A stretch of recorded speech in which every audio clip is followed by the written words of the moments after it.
കൊണ്ടെടുത്തേടാ. വേണമെങ്കിൽ ഒന്ന് എടുക്കി. വെട്ടി വിഴുങ്ങാനേ വന്നിരിക്കട്ടെ പറട്ടെ, നിനക്കൊന്ന് ഉരുട്ടി തരാം. അല്ലെങ്കിൽ തന്നെ കാണാൻ ഒരു മെനയില്ല. ഇനിയും കഴിക്കാണ്ടിരുന്നാലേ ഞാൻ വല്ല വര പോലെ ആയിപ്പോ. അതുകൊണ്ട് മാത്രം ഞാൻ എടുത്തു തരാം. ഇങ്ങനെയല്ല, ഇങ്ങനെ. അമ്മ ഇത് വന്നില്ലല്ല. അടിപൊളി.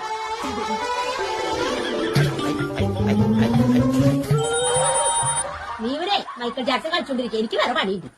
അമ്മ ഒന്നും കേട്ടെ, ഈ കുടമൊന്നും ഒരു തന്ന കുടമ.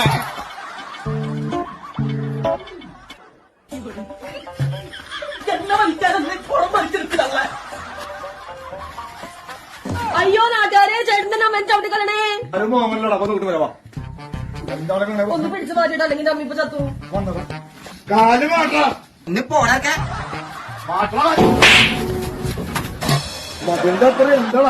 ഒരു കിണറാ. ആള് താഴെത്തി. ദൈവമേ, കൂട്ടുകാരനെ രക്ഷിക്കണ്ടോ? പിന്നല്ലാണ്ട് അമ്മ അന്ന് ഞാനൊന്ന് സഹായിച്ചിട്ട് വരാം.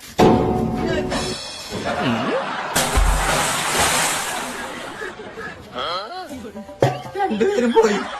പോലീസ് ഇപ്പൊ വരും, അറസ്റ്റ് ചെയ്യും. ജീവപര്യന്തം ഉറപ്പാ. തൂക്കിക്കൊല്ലോ. ചെലപ്പോ. സന്തോഷായി.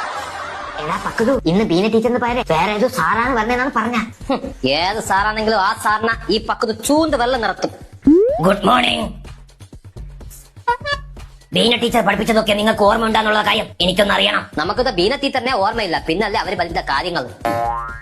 നീയാണല്ലേ പക്കു? നാനുള്ള പക്കതു. യവനാണ് പക്കതു. അല്ലടാ സുബതു. നാളെ സാറ് യവനാണ് പക്കതു. ടീച്ചർ നിന്നെ കുറിച്ച് പറഞ്ഞിട്ടുണ്ട്. സാറിനെ പറ്റിയും ടീച്ചർ പറഞ്ഞായിരുന്നു, മമ്മൂട്ടിയെ പോലെ സുന്ദരനായ ഒരാളാണ് സാറെന്ന്. പക്ഷെ അന്നേ എനിക്ക് ഉറപ്പായിരുന്നു ഏതെങ്കിലും കാത്തുമാക്കാനായിരിക്കും പറഞ്ഞതെന്ന്. നാളെ പറഞ്ഞത് യവനാണ്. ഞാൻ ഏത് വിഷയമാണ് നിങ്ങളെ പഠിപ്പിക്കാൻ പോകുന്ന കാര്യം അറിയാമോ? ഏത് പഠിപ്പിച്ചാലും നമ്മൾ സ്കൂളിൽ വന്നത് ഉപ്പുമാവ് കഴിക്കാനും പെരുത്തത്ത് കിടന്ന് ഉറങ്ങാനുമാണ്. ഇനിയിപ്പോ എന്തായാലും ക്ലാസ്സിൽ ദസ്തർ വേണ്ട. അതെന്തേ? സാറിന്റെ മീസ വിളിച്ച് ഒരച്ചാതിയല്ല.